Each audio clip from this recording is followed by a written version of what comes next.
Hey guys, guess what? Could the Hurricanes actually land Mitch Marner?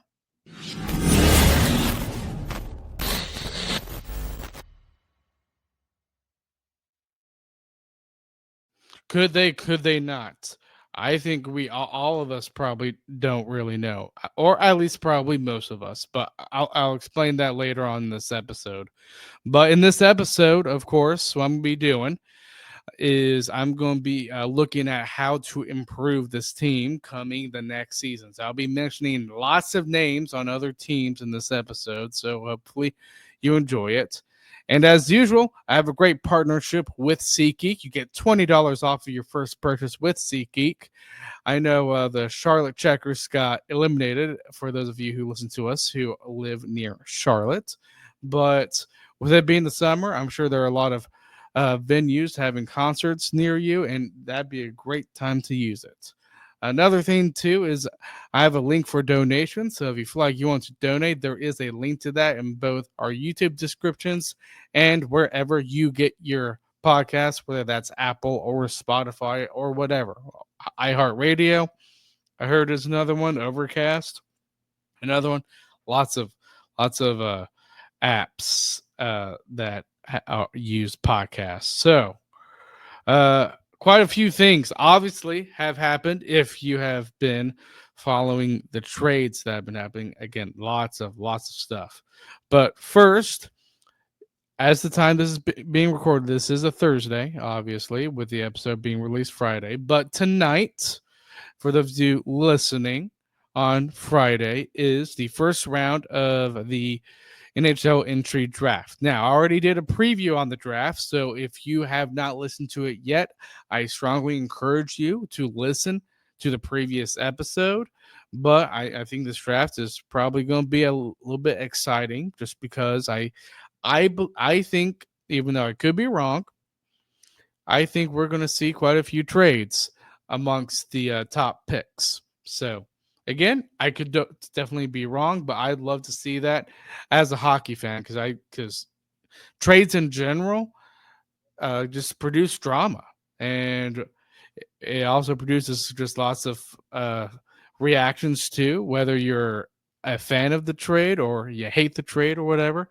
And another thing too is that the Hall of Fame inductees have been announced. And as Canes fans, I know are not happy. And to be honest, it doesn't surprise me. But for those of you who are wondering, Alex McGillney, Zdeno Chara, Joe Thornton, and Duncan Keith have been inducted into the Hockey Hall of Fame. No, it is not Rod Brindamore. And I'm telling you, I really do hate as a Hurricanes fan. I think he deserves it. He really does. Now, to me, there's one player I would say that's on this list that gives me, I would say, probably somewhat hope of Brindamore coming in.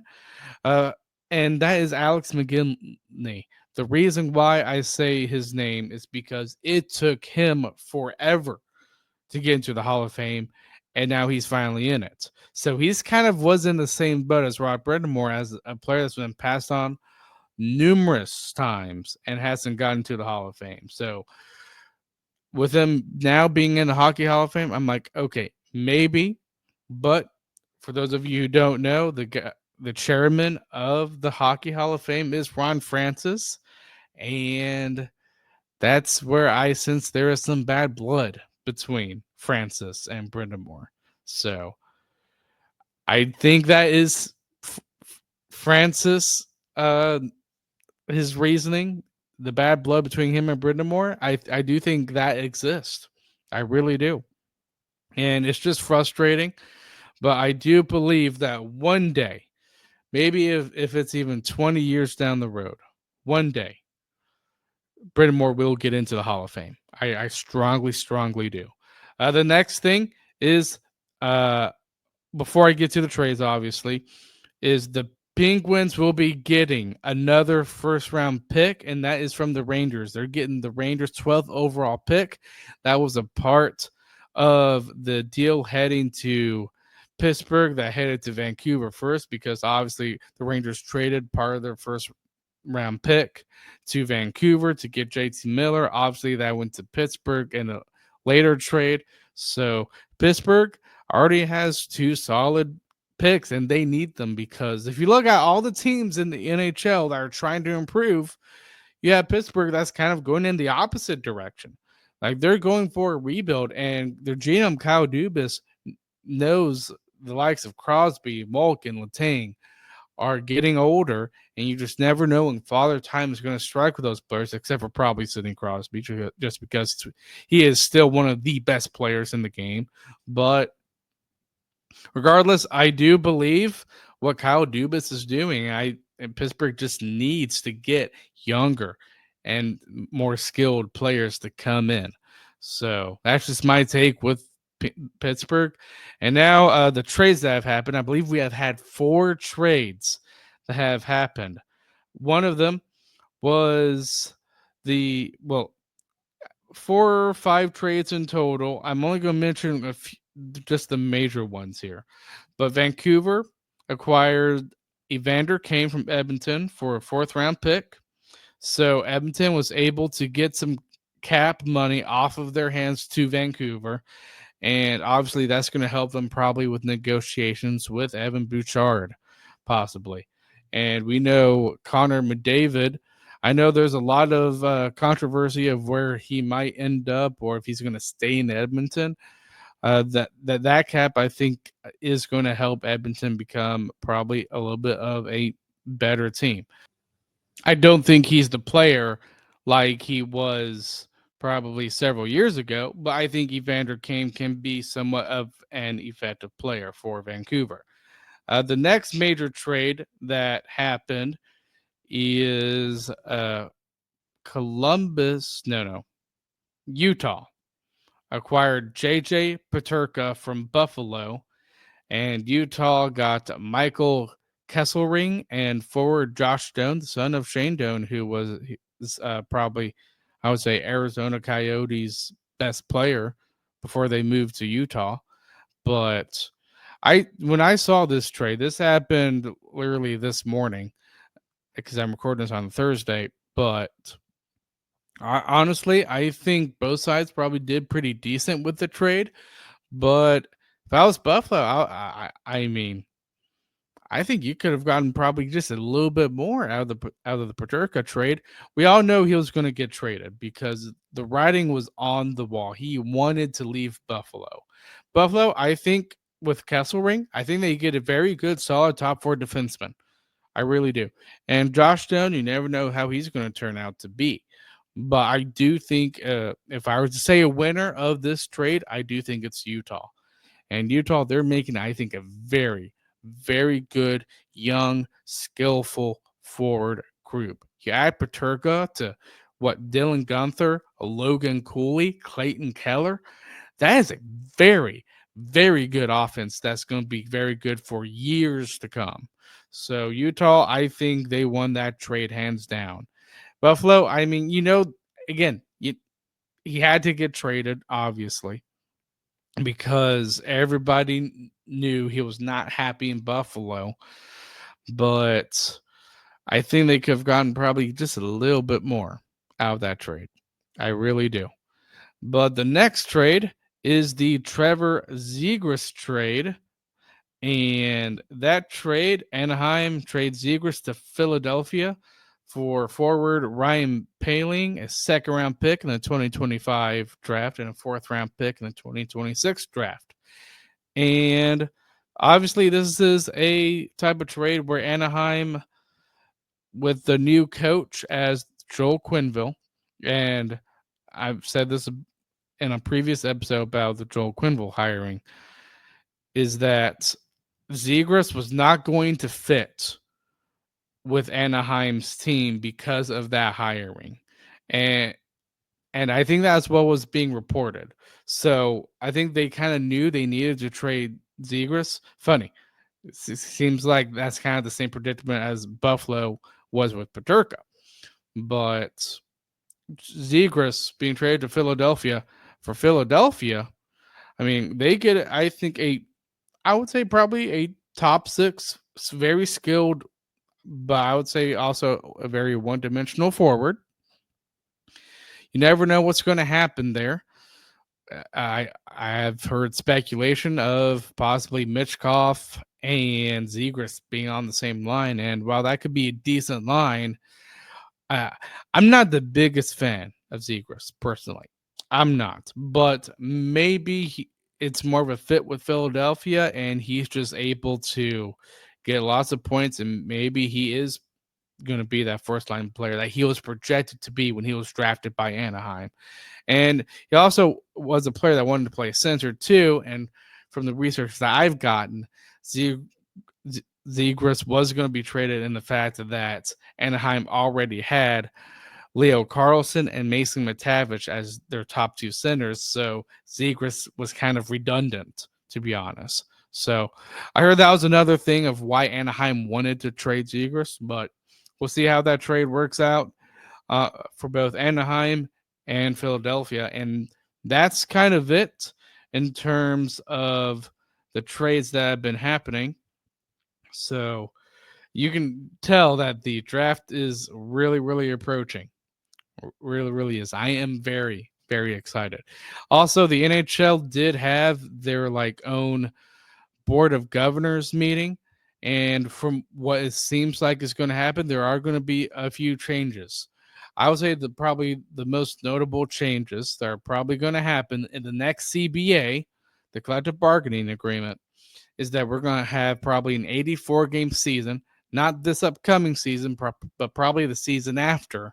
And I think the LTR usage in the playoffs is going to be eliminated just because teams are getting fed up with other teams using that to their advantage. And Carolina has used it. I will say that Carolina has used that to their advantage. Vegas has used it, I would say, probably to the most of all the other teams in terms of using LTIR to their advantage. But there have been several other teams in the playoffs that have used LTIR to kind of use it to their advantage of trying to be really, really good in the playoffs. And because of that, when they put these players on LTIR, you don't really run the risk of getting injured in the regular season.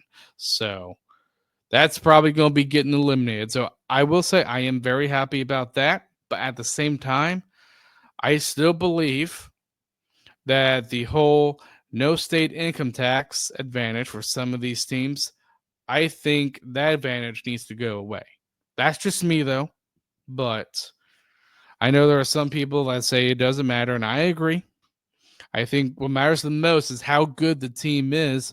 But once you're a good team, I mean, look at the differences, the huge differences that we have seen with players signing on to teams like Nashville, like Dallas, compared to a team like, I know Toronto probably isn't the best example just because you have the Canadian dollar there, but look at a team like probably the California teams or Carolina or Washington or the New York Rangers or Chicago. It's just there's a huge difference. So that's just my whole take on the state income tax. But that's pretty much it for NHL stuff. I'm gonna get to the hurricane stuff now. And there were a few things that did happen since our last episode. One of them, the preseason schedule has been announced. And I think total we have 6 preseason games starting in late September. And you know what?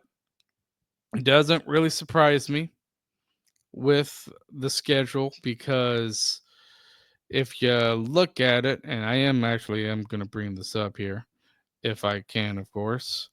But you have 6 games total. And when I saw that, I was like, you know what? I really hope, and I think, and it is going to happen because I just told you guys about the whole 84 game schedule. I think 6 games is just too much when in terms of the preseason. I really do. I think the max every team should have when it comes to preseason games should be 4.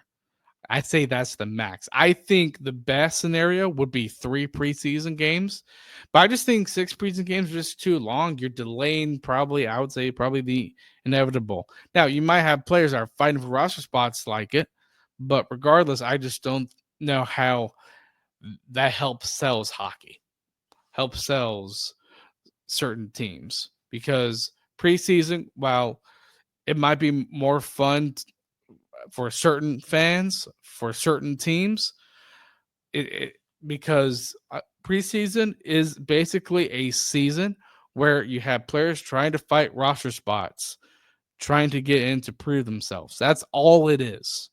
We know the players are going to make it. You know, players are probably not going to make it. And there's always going to be that select few that, okay, these preseason games actually matter. So when I saw the 6 games, I'm like, I'm not surprising. There's no surprise with the schedule either, but that's just my preference on the whole preseason games. I think the max should be 4 games. So the next thing I do want to talk about is I would say there was a story of us possibly getting Thomas Hurdle from Cam Robinson. And apparently that died down pretty quickly. So I just wanted to bring that up just because I'll admit I was probably just a little bit hyped of maybe getting Hurdle. I really was, but ultimately the trade wasn't even close to getting done, and it doesn't seem like Hurdle is going to be probably going anywhere.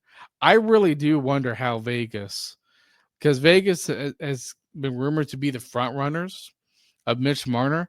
I really wonder how they're going to shed cap to try and get him.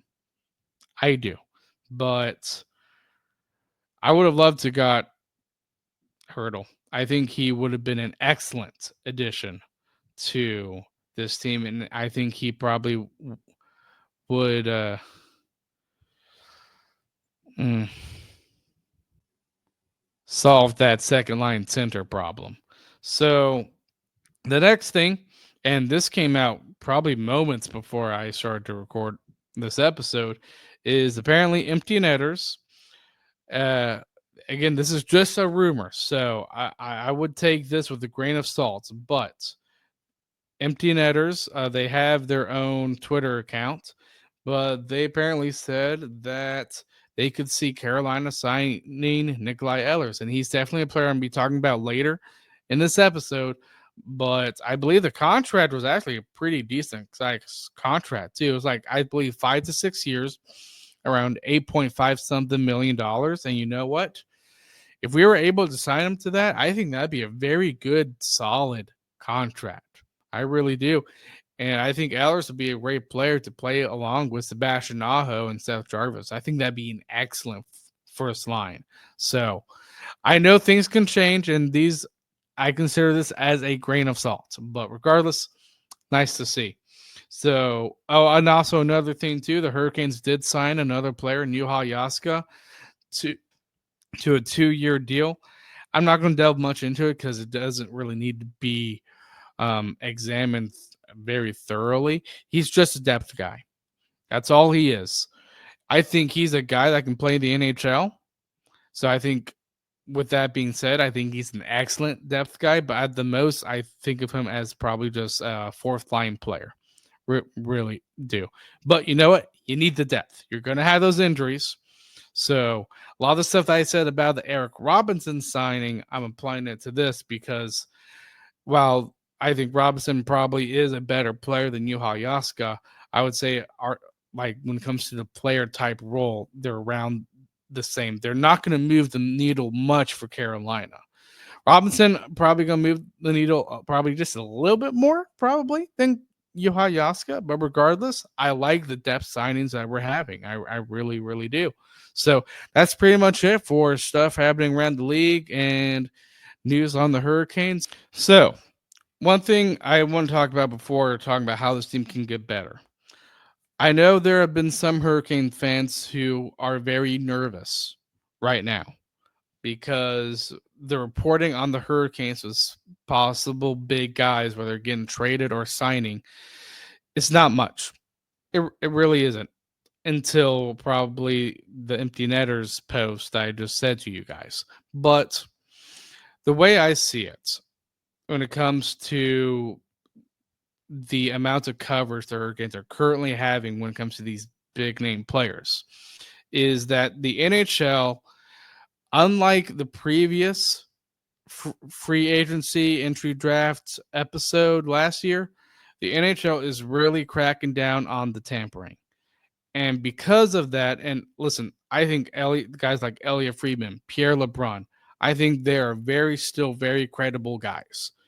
But regardless, I think because of the NHL cracking down on the tampering, I truly think most of the stuff that is being said right now, whether it's lack of hurricane coverage or whether there is some hurricane coverage, we ultimately, I think, just do not know where these players are going, even if Vegas might be the front runner of Mitch Marner, or even if Dallas is interested on Mitch Marner.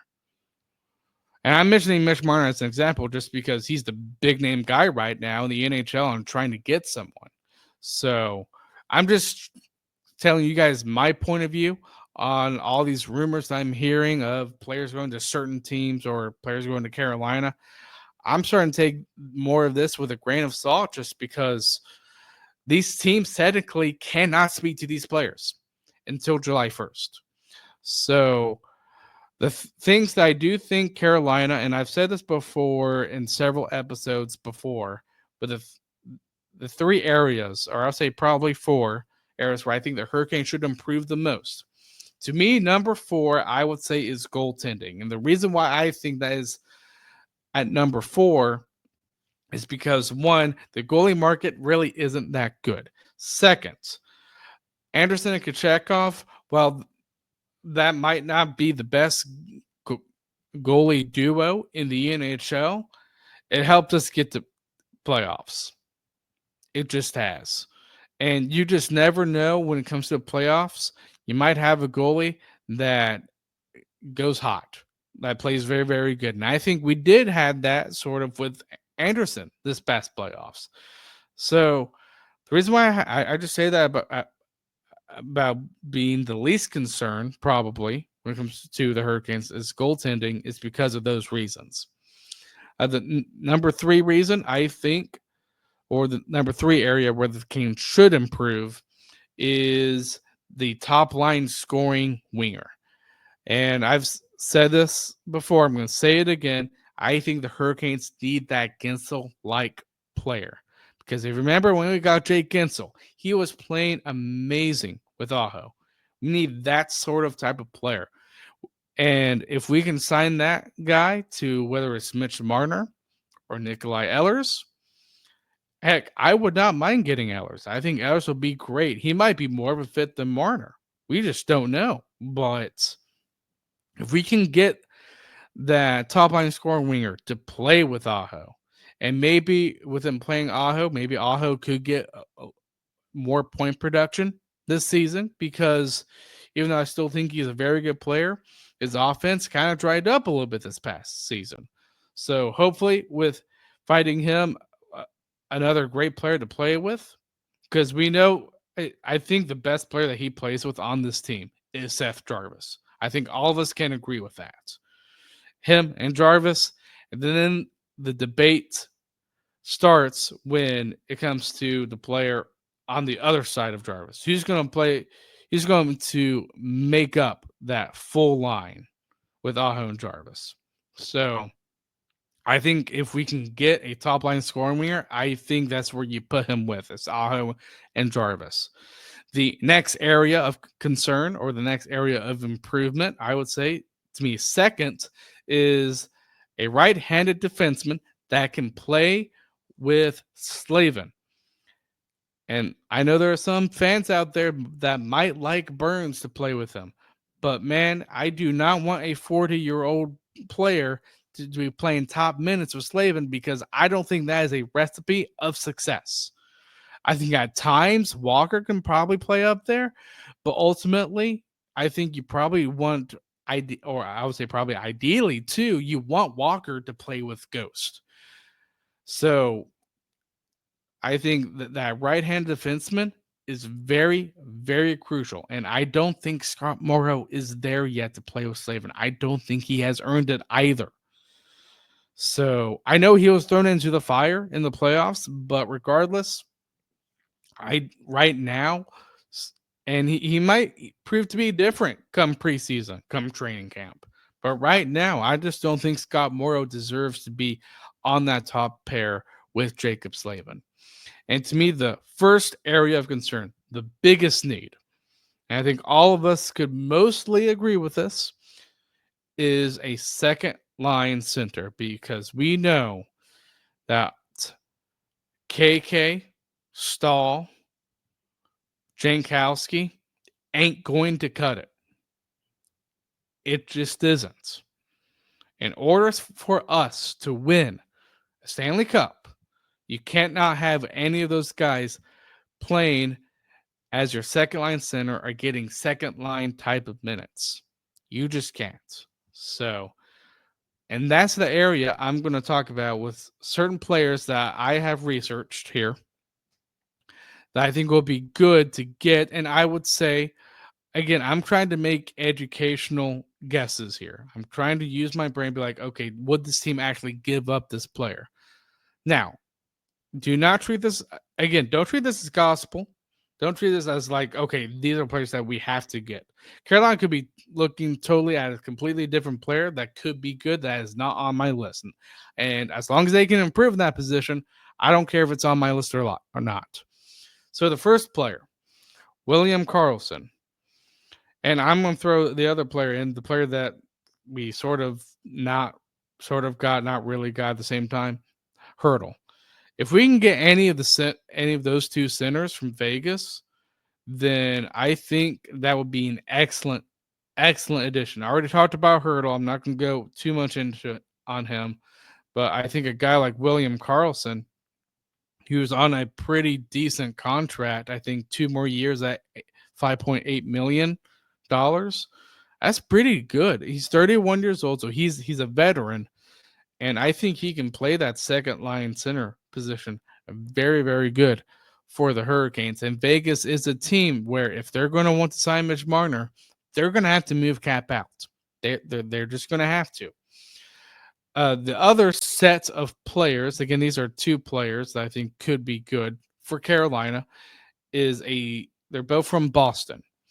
And the reason why I'm saying a team like Boston is because Boston, even though they probably want to get somewhat better, I would say they're probably more on the trajectory of where Pittsburgh's at, because this is a team that probably does need to go on somewhat of a retool rebuild. Probably not to the full extent as Pittsburgh is, but I think they're sort of kind of in that same boat. So the two centers I have from Boston I think would be great. Elias Lindholm, Pavel Zacha, and I know Elias Lindholm's name has been brought up a ton, and I would love to get Lindholm. But I just don't think the Canes are going to get a player like him, even though I have him on my list. At the same time, I think he's that type of player that we need. He shoots right, which is what you need. Play center. He can win faceoffs. Has he had a couple of down seasons? Yes, but at worst, he's probably a 50-point scorer. And with Pavel Zacha, he had a pretty good season, actually, this past season with Boston. And what I like about him is that he's a big player. And because of that, that's the type of player that we need. And if you're big and can play center, I would say Carolina needs to be in on a player like that. And Zacha fits the bill. The next type of player, I would say Ryan O'Reilly from Nashville. And I know he's a little bit on the older side. He's probably 33, 34 years old. But from what I've heard, he provides a lot of leadership. Nashville, they had a disastrous season after a lot of great expectations for this team heading into last season. They did not meet that, of course. But with a guy like Ryan O'Reilly, they could trade him, maybe for some young guys or picks. And I think he could be a good second line center for this team. Now, for the right-handed defenseman, there's only three players that I could see fit the bill as Carolina trying to get. One of them, Rasmus Anderson. And to me, that's the type of player I would say I would put at, if I were to rank these three players, number one, just because he is considered a bit of a veteran, and I think he can play a good, great two-way game with Slavin. He's not going to bring lots of offense, but I think he is the type of player that can play with Slavin, and I think that pair could be very, very good. The next player, there's debate on whether he's going to go to free agency or not. I think he does, but again, I could totally be wrong. And that's Aaron Ekblad. From what I'm hearing right now, Florida is trying to sign both Bennett, Marchand, and Ekblad. I don't think they're able to keep all three. I just don't think they can. They also had to sign Samaskovich, who had a pretty decent season, getting around 30-something points. So they had to factor that in as well. So because of that, I think a player like Ekblad probably goes. Now, he is a little bit of a Brett Pesce type of defenseman where he has had quite a few injuries. But I think he is still that type of player. He knows how to win. He's won back-to-back Stanley Cups. I think he could provide a great presence on that blue line next to Jacob Slavin. And I'll bring up the Four Nations here. I know Slavin played with Brock Faber. I'm not saying the Hurricanes are in on Brock Faber or anything, but look at how good that pair was. Again, not saying that we should bring in a guy like Brock Faber, because I just don't think that's going to happen. Even though I love to bring in Brock Faber, but if we see some sort of a performance like that with players like these that I'm mentioning, boy, does our team improve a lot, especially on the back end. So Ekblad, I think he'd be a player that I think the Hurricanes should be on.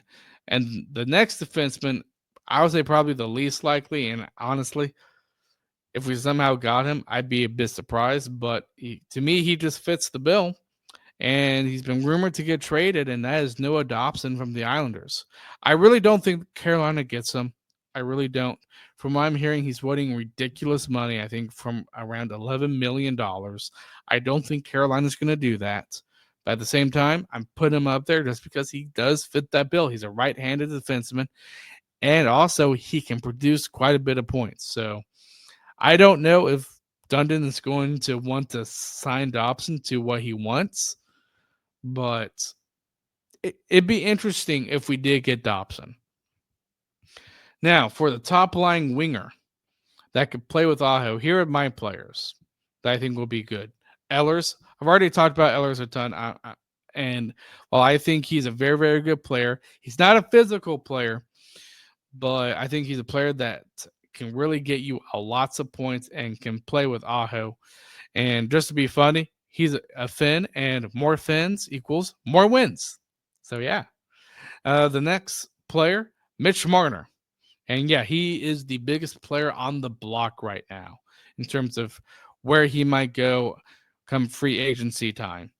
And I would love Mitch Marner to come here. I don't think he does. I am leaning toward he's not going to come here because from what I've heard from Pierre LeBrun is that Carolina really isn't high up on Marner's list. And while that frustrated me, at the same time, I don't want another player like Rantanen who doesn't want to be here. So, with that being said, again, love to have Marner. I think he is a difference maker. I know there are criticisms of his playoff performance, but the one thing that sticks in my brain the most when it comes to Marner in this past playoffs with Toronto was him trying to get his teammates riled up. And I'd rather, listen, if I was a coach, I'd rather have a player like that instead of having a player who's stoic all the time. That's just me. But the next player, Jason Robertson, I think he'd be great. He was rumored to possibly being traded. I think his name is still somewhat out there just because apparently Dallas might be in on Mitch Marner. And if they do land Mitch Marner, they're going to have to trade Robertson.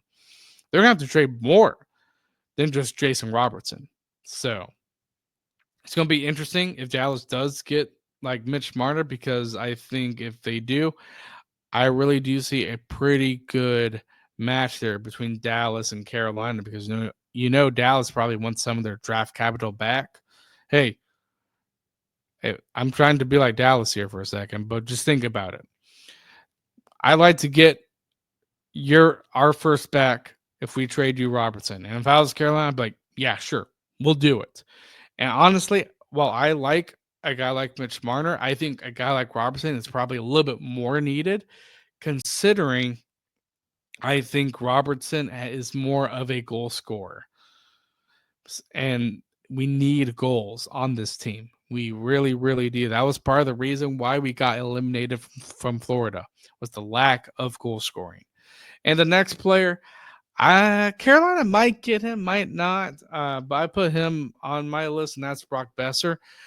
The biggest reason why I put him on there is because he can score goals, but I do think he is a bit of a one-dimensional player at the same time, so I just don't think Carolina's going to be hugely interested on a player like Besser, but we'll see. The last thing, obviously, goaltending when it comes to the players that I have on my list. Ilya Samsonov, he's going to free agency. I don't think Carolina's going to change their goalies. I really don't. But these are my list of goalies that I would at least consider. Ilya Samsonov, former Hurricane, and James Reimer. I actually would not mind James Reimer coming back. Ville Husso, he's going to free agency. And John Gibson. The reason why I put him on the list is because at some point I do think he's going to be traded, just because of all the rumors circulating around him of getting traded. So a lot of these reasons because of these goalies going to free agency. I know Reimer's staying with Buffalo, I believe, for another year. I could be wrong on that, but obviously you have Gibson too, that is been heavily involved in trade rumors. Those are mainly the reasons why. But I don't think we do anything on goaltending. I really don't. But the Hurricanes could surprise me. So I think that was a fun episode, just looking at all those players. And you know what? If you want to give me your list of players of who the Hurricanes should go after, go for it. DM the Caniac Report or comment or whatever. I'd love to hear your thoughts. And remember, if you're watching us on YouTube, please hit like and subscribe. Please comment, hit that notification bell so you never miss another episode. And if you're listening to us on Apple, Spotify, or whatever, please leave a rating and a review. Subscribe. It really does help me out a ton. So I will see you guys Monday.